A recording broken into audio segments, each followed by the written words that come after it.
नमस्कार मंडळी, कसे आहात सगळे? हसताय ना? हसायलाच हवं. चला, वयोधनाय सुरू झालंय. हे माझं चॅनल आहे, म्हणजेच मी सायली सावंत शेट्टी. हे माझ्या यूट्यूब चॅनलचं नाव आहे. तर ज्यांनी सबस्क्राईब केलं नसेल तर त्यांनी फटाफट सबस्क्राईब करा आणि लाईक शेअर पण भरपूर करा. तर आज आहे नवरात्रीचा 4था दिवस, म्हणजेच आजचा रंग आहे पिवळा. तर खरं तर ही साडी नेसण्याचं आज पहिल्यांदाच झालं आहे, कारण ही साडी मला सौरभच्या आत्यांनी, म्हणजे शरू आत्या त्यांचं नाव आहे, त्यांनी मला फर्स्ट टाईम मी त्यांच्या घरी गेलेली ना, तेव्हा त्यांनी मला ही गिफ्ट केलेली, म्हणजे ओटी भरलेली. तर आज या साडीची घडी मोडली आहे मी. चांगली वाटते. आणि काय म्हणत होते मी, तर आज आहे नवरात्रीचा 4था दिवस.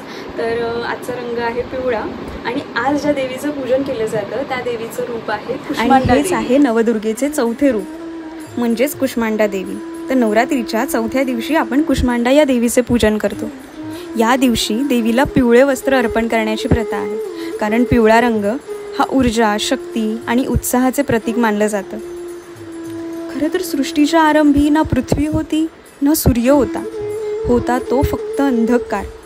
आणि त्याच अंधकारातून आदिशक्ती प्रकट झाली. त्याच तेजाने सूर्यदेवांचा जन्म झाला आणि तिथूनच सृष्टीच्या निर्मितीची सुरुवात झाली. म्हणूनच तिला कुष्मांडा असं म्हटलं जातं. कु म्हणजे थंड, उष्म म्हणजे ऊर्जा आणि अंड म्हणजे ब्रह्मांड. थोड्याशाच ऊर्जेतून अख्खं ब्रह्मांड साकार करणारी आदिशक्ती म्हणजेच कुष्मांडा देवी.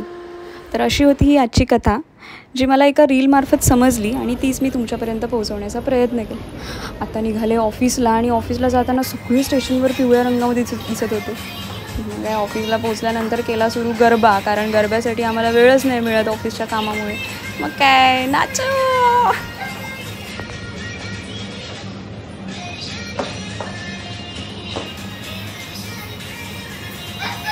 तुला एवढं भारी ड्रेसिंग मारून येते तू, भारी साडी नेसून येते एकदम, आणि सौरभ कसं काय सोडतो तुला?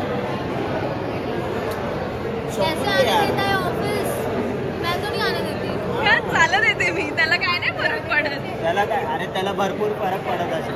त्याला काय नाही फरक पडत. मस्त, जरा कौतुक ऐकून मस्त वाटलं. आणि आता निघाली आहे मी घरी. घरी आल्यानंतर बघते काय सौरभचं भजन चालू आहे. तुम्ही येता का?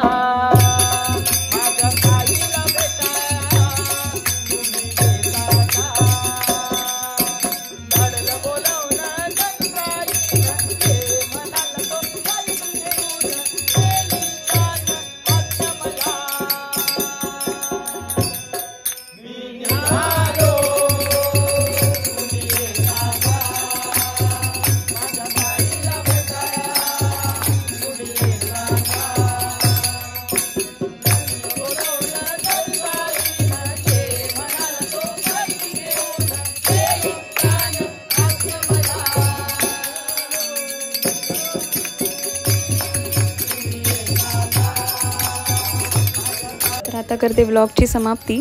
आता भेटूया पुढच्या व्लॉगमध्ये. तवसर देवा काळजी.